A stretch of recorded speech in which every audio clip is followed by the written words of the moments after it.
اور اس سے پہلے ہم بات کر رہے تھے بھارت میں جو لوک سبھا میں اس وقت کہتے ہیں نا ایک سیشن جاری ہے اور جس میں سوالات اپوزیشن کی جانب سے پوچھے جا رہے ہیں، جواب نہیں ہے بھارت کے پاس، بھارتی سرکار کے پاس۔ اسی پر بات کرتے ہیں، سابق سیکرٹری خارجہ جوہر سلیم ہمارے ساتھ ہیں۔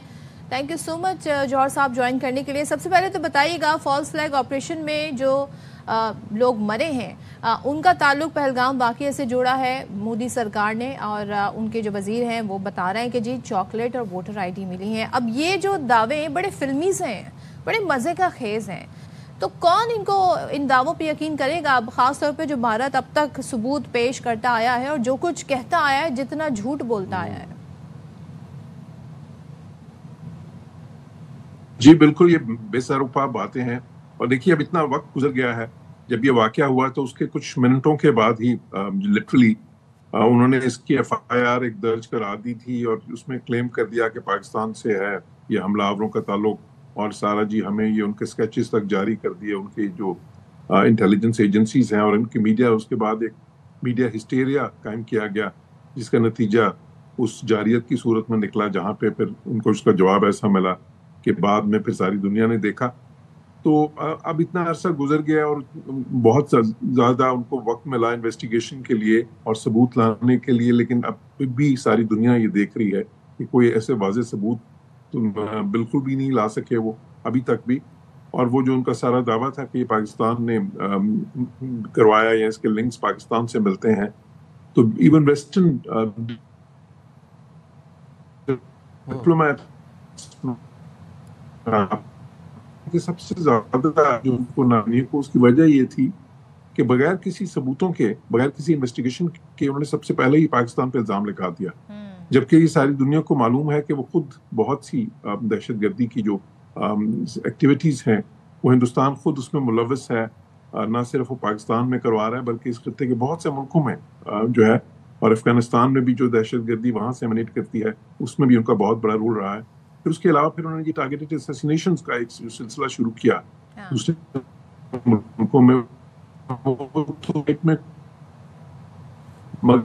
ممالک بھی آ گئے۔ جوہر صاحب، آپ کی آڈیو ریکریٹ کرنے کی ہم کوشش کرتے ہیں۔ جوہر سلیم صاحب ہمارے ساتھ موجود تھے اور ان کا بھی یہی کہنا تھا کہ پہلگام فالس فلیگ آپریشن ہوتا ہے، 15 منٹ میں 10 منٹ میں غالباً آپ ایف آئی آر درج کروا دیتے ہیں، جبکہ تھانے کا رستہ جو ہے وہ ٹوٹل 30 منٹ کا ہے۔ اور اب آپ کہہ رہے ہیں کہ دہشت گردوں سے چاکلیٹس ملی جو پاکستان میں بنی تھیں، لیکن وہ دہشت گرد پہنچے کیسے پاکستان سے پہلگام میں، یہ آپ کے پاس کوئی جواب نہیں ہے۔ وہ چاکلیٹ ان کے پاس کیا کر رہی تھیں؟ وہ جیب میں چاکلیٹس لے کے گھوم رہے تھے۔ مطلب بالکل بچگانہ اور بے وقوفانہ باتیں۔ اور صحیح بات ہے، جب آپ کی اپوزیشن سوال پوچھ رہی ہے تو جواب کیوں نہیں ہے؟ پھر آپ کے اپنے وزیر دفاع یہ کہہ چکے ہیں مختلف پلیٹ فارم پر کہ جناب ہمارے طیارے گرے، یہ امپورٹنٹ نہیں ہے کتنے طیارے گرے، کون سے طیارے گرے، تو اب اس پر بھی کافی زیادہ بحث ہوئی۔ پھر ہم یہ دیکھ رہے ہیں کہ جو سوال، یہ وہ سوال ہیں جو اپوزیشن سے پہلے بھارتی میڈیا کو اٹھانے چاہیے تھے، بھارتی میڈیا کو پوچھنے چاہیے تھے، لیکن بھارتی میڈیا ایسا کیوں کرے گا؟ بھارتی میڈیا تو وہی بولی بولتا ہے جو کہ بھارتی سرکار چاہتی ہے، وہی پروپیگنڈا۔ سب سے خطرناک بات یہ ہے کہ بھارت کے اس جھوٹ نے، جھوٹے نیریٹو نے اس نہج پر لا کے دونوں ملکوں کو کھڑا کیا۔ نہ صرف دو نیوکلر ریاستیں ٹکرائیں، ان میں آپس میں جنگ ہوئی، خطے کا امن تباہ ہوا، بلکہ دنیا کو بھی آ کر پھر ساری صورتحال میں اپنے انٹرونشن کرنی پڑی۔ اور ظاہر ہے جو خود انڈیا کی حالت ہو گئی تھی، انڈیا نے جا کر جس طریقے سے امریکہ سے ساری باتیں منوائی ہیں، یہ بھی پوچھا گیا کہ بتائیں کن کنڈیشنز پر امریکہ مانا، اور آخر آپ نے مزید کیا کیا کنڈیشنز جو ہیں وہ سرنڈر کی سیز فائر کروانے کے لیے؟ تو بہت سارے سوال ہیں جن کے جواب بھارت کو دینے ہیں۔ بالکل صحیح آپ نے کہا ہے کہ بھارت کی اس بے وقوفانہ حرکت کے بعد دو نیوکلیئر اسٹیٹس آمنے سامنے آ گئیں، خطے کا امن داؤ پر لگ گیا، اور اس کے بعد پھر اس کا سب سے زیادہ نقصان بھی بھارت کو ہوا۔ جوہر سلیم صاحب ہمارے ساتھ موجود ہیں، ان سے دوبارہ بات کریں گے۔ جوہر صاحب، ہم دیکھ رہے ہیں کہ ایک طرف پاکستانی پاک فوج نے، پاک فضائیہ نے ثبوت پیش کیے، ڈیجیٹل امپرنٹس پیش کیے، بڑی ڈیسنسی، بڑی گریس کے ساتھ اپنا بیانیہ بتایا اور تمام تر شواہد پیش کیے۔ دوسری طرف ہم دیکھتے ہیں کہ ان کے کبھی وزیر دفاع کہتے ہیں کہ ہمارے طیارے گرے، پھر اس کے بعد آپس میں کانٹرڈکشن ہے، اس کے بعد مزاح کا خیز بے وقوفانہ باتیں کر رہے ہیں، نہ کوئی عالمی سطح پر خاصا بیانیہ بنانے میں یہ لوگ کامیاب رہے۔ کیا دیکھتے ہیں آپ پاکستان کے لیے کتنی بڑی کامیابی ہے یہ ڈپلومیٹک فرنٹ کے اوپر؟ جی بالکل، جو ہندوستان کا بیانیہ اس کو کوئی پذیرائی نہیں ملی، کیونکہ اس میں اتنے زیادہ ہولز جس کو کہتے ہیں نا تھے کوئی حقائق کو پیش نہیں کر سکے. صرف کوشش یہ تھی کہ ششی تھرور کی لفاظی جو ہے وہ چل جائے اور ایک بہت بڑا ڈیلیگیشن بھیج دیا 40 لوگوں کا. لیکن اس سے تو فرق نہیں پڑتا جب حقائق آپ کے ساتھ نہ ہو. اور یہی کہ پوری دنیا میں کتنے وہ 40 سے زیادہ ملکوں میں گئے لیکن کہیں بھی کوئی ایسی سٹیٹمنٹس ان کے حق میں نہیں آئیں. کوئی دنیا کے جو سب سے بڑے جو اخبارات ہیں میڈیا ہیں وہاں پہ بھی کوئی ایسی سٹوریز ان کے حق میں نہیں آئیں. اور یہ بلکہ بہت عرصے بعد ایسا ہوا کہ بہت ہی شکست فاش ہوئی ان کے بیانیوں کو بھی. اس کی وجہ یہ تھی دیکھیں جس طرح میں نے کہا کچھ منٹوں کے بعد ہی انہوں نے FIR لانچ کر دی, ایک کلیمز کر دیے, ان کو بالکل بھی بیک نہیں کیا کچھ ثبوتوں کے ساتھ. اور اب تو اتنا عرصہ گزر گیا ہے اور اتنا عرصہ گزرنے کے بعد اگر آپ ثبوت یہ لے کے آ رہے ہیں کہ جی وہاں سے چاکلیٹس ملی ہیں پاکستان کی بنی ہوئی تو پھر تو دنیا اس پہ صرف ہنس ہی سکتی ہے. اور اندرونی طور پہ بھی ہم دیکھ رہے ہیں کہ اس وقت بہت بڑا اپرور ہے انڈیا میں. اپوزیشن سوالات کر رہی ہے جن کا جواب ان کی حکومت کے پاس بالکل بھی نہیں ہے. اور اس لیے پارلیمنٹ کے اندر پارلیمنٹ کے باہر ہر جگہ ہم دیکھ رہے ہیں کہ ایک طوفان برپا ہے اور حکومت کے پاس شرمندگی کے علاوہ کوئی اتنا جواب نہیں ہے اس چیز کا. اور جہاں تک جہازوں کی بات ہے اب دیکھیں ایون پریزیڈنٹ ٹرمپ نے بھی کہہ دیا, انہوں نے کہا 5 جہاز جو ہیں وہ ہوا میں جو ہے نا وہاں پہ ان کو شوٹ ڈاؤن کیا گیا. تو وہ کلیم تو پاکستان کا ہی تھا کہ ہوا میں ہم نے شوٹ کیا. انڈیا کا کلیم تو یہ تھا کہ ہم نے گراؤنڈ پہ پاکستان میں جو ہے نا ان کے وہ پہ جا کے گرائے ہیں. تو اس ساری صورتحال میں بہت عرصے کے بعد یہ ہوا کہ بھارت ایک بالکل بیک فٹ پہ ہے, ان کی ڈپلومیسی بیک فٹ پہ ہے. اس وقت ان کو سمجھ نہیں آ رہی کہ کس طرح سے دوبارہ سے وہ اپنی ایک اہمیت جو بائیڈن انتظامیہ کے دور میں ان کو لگتا تھا کہ ان کو امریکہ سے اور باقی مغربی ملکوں سے مل رہی ہے اس کو دوبارہ بحال کریں.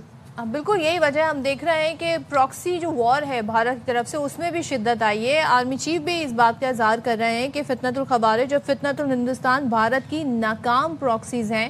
اب ظاہر ہے یہی طریقہ کار اپنائے جا رہے ہیں, جبکہ دوسری جانب جب بھی ہم نے بات کی ہے جتنا ہم دہشت گردی سے متاثر رہے اور ہم نے جب بھی بات کی ہے کسی بھی عالمی سطح پہ کسی بھی پلیٹ فارم پہ ثبوت کے ساتھ بات کی ہے. کلبھوشن یادو سب سے بڑا ثبوت ہے ہمارے پاس, لیکن بھارت کے پاس ثبوت نکلتے ہیں چاکلیٹ اور پتہ نہیں ID کارڈ اور کیا کیا وہ ووٹر ID بول رہے ہوتے ہیں جو کہ ظاہر کسی بھی پلیٹ فارم پہ ایکسیپٹیبل نہیں ہے. اس کے برعکس ہم کتنا متاثر ہیں اور ہم نے کتنے گریس کے ساتھ تمام معاملے کو ہینڈل کیا. ہم نے کہا کہ ہم تحمل کا مظاہرہ کریں گے, لیکن جب جواب دیا تو پوری دنیا بھی اس کی معترف ہے. جی بالکل, دیکھیں پاکستان کی تو اس پہ بہت زیادہ کنسسٹنٹ پوزیشن ہے. ہم نے بہت عرصے سے دہشت گردی کو فیس کیا. اس دہشت گردی کو جو افغانستان سے جرمنیٹ ہو رہی ہے, جو ہندوستان کروا رہا ہے, اس میں اجیت دوول کی جو یہ ہے سو کالڈ آفینسو ڈیفینس پالیسی جس کو وہ کہتا ہے, اور جس میں صاف اس میں واضح طور پہ اس نے کہا کہ ہم پراکسیز کو استعمال کریں گے. یہ تو بات اس نے آج سے 10 سال پہلے کی تھی اور کنسسٹنٹلی اس کے بعد کرتا رہا ہے, جبکہ جو ابھی ریسنٹ ایئرز میں ذرا ظاہر ہے اس بات کو اتنا زیادہ دہرایا نہیں کیا, لیکن وہ تو بہت عیاں تھا اس چیز سے کہ جو انہوں نے اتنے زیادہ کونسلیٹ بنا رکھے تھے ہندوستان میں جہاں پہ ان کی کوئی ایکسپیٹریٹ کمیونٹی ہی نہیں تھی, جو وہ صرف پاکستان کے خلاف استعمال ہوتے تھے. تو ابھی بھی ڈائریکٹلی بھی جس طرح میں نے کہا یہ جو ٹارگیٹڈ اسیسینیشنز کا معاملہ آیا وہ تو پوری دنیا نے دیکھا, صرف پاکستان میں نہیں, انہوں نے بہت سے ملکوں میں اس قسم کی دہشت گردی کی کارروائیاں کی. تو ابھی یہ ہو رہا ہے کہ فائنلی جو ہے نا جس کو ہم انگریزی میں کہتے ہیں the chicken have come home to roost. اب وہ جو ساری چیزیں وہ کرتے رہے ہیں اتنے سالوں میں اور الزام پاکستان پہ لگاتے رہے ہیں, اب ساری دنیا جو ہے وہ دیکھتی رہی ہے اور اب یہ تسلیم کیا جا رہا ہے زیادہ سے زیادہ کہ ہندوستان تو خود یہ پالیسی جو سی ہے دہشت گردی خود ایکسپورٹ کرتا رہا ہے.